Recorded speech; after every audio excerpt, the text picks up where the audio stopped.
नमस्कार, आप सभी का स्वागत है। आइए शुरू करते हैं श्रीमद् भगवत गीता का 5वां अध्याय कर्म संन्यास योग। उसके उपरांत अर्जुन ने पूछा, हे कृष्ण, आप पहले तो कर्मों के संन्यास की बात करते हैं और फिर निष्काम कर्म योग की प्रशंसा भी करते हैं। इन दोनों में से जो एक मेरे लिए कल्याणकारी हो वह मुझे बताइए। अर्जुन के पूछने पर श्री कृष्ण बोले, हे अर्जुन, कर्मों का संन्यास और निष्काम कर्म योग ये दोनों ही कल्याण करने वाले हैं, परंतु इन दोनों में भी निष्काम कर्म योग श्रेष्ठ है। इसलिए हे अर्जुन, जो पुरुष न किसी से द्वेष करता है और न किसी की आकांक्षा करता है, ऐसा कर्मयोगी को सन्यासी समझना चाहिए, क्योंकि राग द्वेष से मुक्त पुरुष संसार बंधन से छूट जाता है। हे अर्जुन, जो मनुष्य सन्यास और निष्काम कर्म योग को अलग अलग फल वाला समझते हैं वे मूर्ख होते हैं, न कि पंडित जन।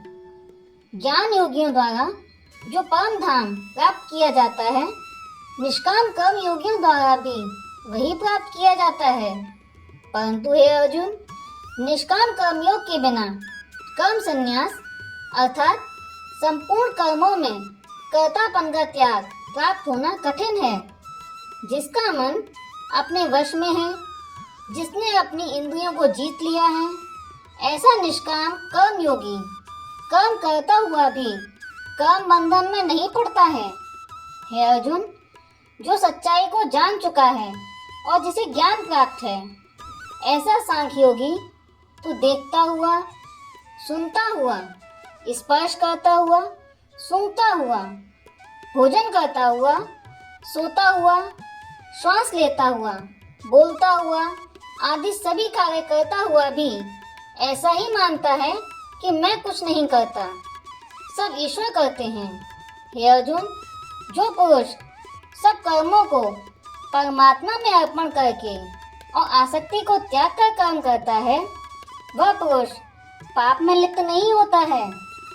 इसलिए निष्काम कर्म योगी आसक्ति को त्याग कर अपनी आत्मा की शुद्धि के लिए कर्म करते हैं और सकामी पुरुष कर्म में फल की आसक्ति करता हुआ कर्म करता है। इसलिए निष्काम कर्म योग उत्तम है। हे अर्जुन, मनुष्य शरीर एक घर के समान होता है जिसके 9 द्वार होते हैं, और जो मनुष्य अपनी इंद्रियों को वश में कर लेता है वह सब कर्मों को मन से त्याग कर अर्थात सब परमात्मा ही कर रहे हैं ऐसा मानता हुआ आनंद पूर्वक परमात्मा के स्वरूप में स्थित रहता है। सर्वव्यापी परमात्मा न किसी के पाप कर्म को और न किसी के शुभ कर्म को ग्रहण करते हैं, किंतु माया के द्वारा ज्ञान ढका हुआ है, इसलिए सब जीव मोहित हो रहे हैं। हे अर्जुन, जिसकी बुद्धि मन भगवान के ध्यान में लगा रहता है, वह कर्म बंधन से मुक्त होकर परम गति को प्राप्त होता है। ऐसे वे ज्ञानी जन विद्या और विनय युक्त ब्राह्मण में तथा गाय, हाथी, कुत्ता और चांडाल में भी समान भाव से देखते हैं। इसलिए जिनका मन समान भाव में स्थित है, वह जीते हुए भी संसार से मुक्त हैं, क्योंकि परमात्मा निर्दोष और सम है।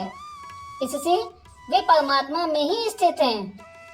जो पुरुष प्रिय को प्राप्त करके हर्षित ना हो और अप्रिय को प्राप्त करके आक्रोशित ना हो, ऐसा स्थिर बुद्धि मनुष्य परम परमात्मा में स्थित रहता है।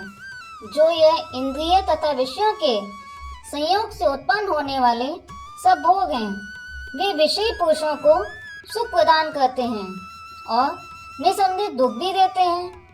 इसलिए है अर्जुन, बुद्धिमान तथा विवेकी पुरुष उनमें नहीं रमता। जिस मनुष्य ने शरीर के नाश होने से पहले ही काम और क्रोध को सदा के लिए जीत लिया है, वह मनुष्य इस संसार में योगी है और वही सुखी है। जिसके सारे पाप नष्ट हो गए हैं, संपूर्ण भूत प्राणियों के हित में जो लगा रहता है, तथा भगवान के ध्यान में ही जिसका मन लगा हुआ है, ऐसे शांत पुरुष को परब्रह्म परमात्मा प्राप्त होते हैं। हे अर्जुन, जिसने इंद्रियां, मन तथा बुद्धि को जीत लिया है, ऐसा मोक्ष परायण परमेश्वर के स्वरूप का निरंतर मनन करने वाला इच्छा, भय तथा क्रोध से रहित सदा मुक्त ही रहता है। हे अर्जुन, मेरा भक्त मेरे को यज्ञ और तपों को भोगने वाला तथा संपूर्ण लोकों के ईश्वरों का भी ईश्वर ऐसा जानकर शांति को प्राप्त होता है और उसकी दृष्टि में कुछ और नहीं रहता, केवल वासुदेव ही वासुदेव रह जाता है।